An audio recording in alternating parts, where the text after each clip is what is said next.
आप सबको जय मसीह। आज का पहला पाठ जो कि पाया जाता है दूसरा राजा उसका 5वां अध्याय 1 से लेके 14वें पद तक। दूसरा राजा 5वां अध्याय 1 से लेके 14 पद तक। वहाँ इस प्रकार लिखा है, अराम के राजा का नामान नाम सेनापति अपने स्वामी की दृष्टि में बड़ा और प्रतिष्ठित पुरुष था, क्योंकि यहोवा ने उसके द्वारा अरामियों को विजय किया था।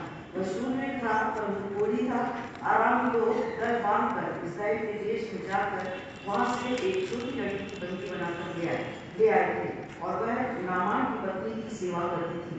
उसने अपनी स्वामी से कहा, यदि मेरा स्वामी सोमरोन के पुरुषत्ता के पास होता तो क्या ही अच्छा होता, क्योंकि वह उसको कोढ़ से चंगा कर देता।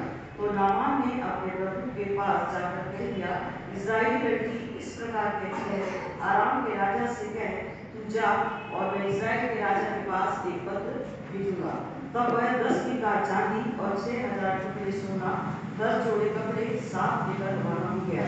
और वह इस्राएल के राजा के पास वह पत्र ले गया जिसमें यह लिखा था, जब यह पत्र तुझे मिले तब जानना कि मैंने नामान नामक अपने एक कर्मचारी को तेरे पास इसलिए भेजा है कि तू उसका मुंह कर दे। यह पत्र पढ़ने पर इस्राएल के राजा ने अपने वस्त्र फाड़े और बोला, क्या मैं मारने वाला और जिलाने वाला परमेश्वर हूँ कि उस पुरुष ने मेरे पास किसी को इसलिए भेजा है कि मैं उसका कोट दूर करूं।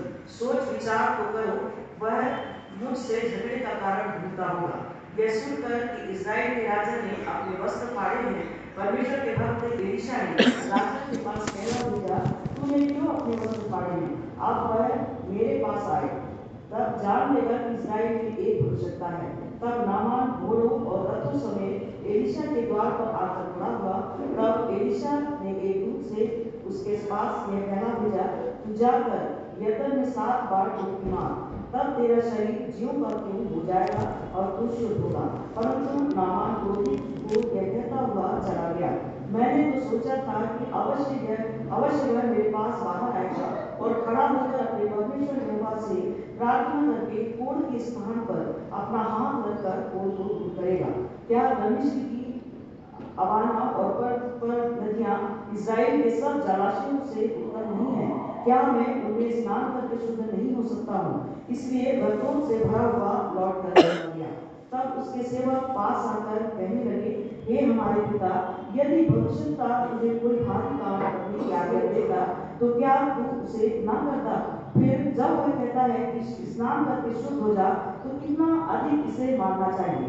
तब उसने परमेश्वर के भक्त के वचन के अनुसार यरदन को जाकर उसने 7 बार डुबकी मारी और उसका शरीर छोटे लड़के का सा हो गया और वह शुद्ध हो गया।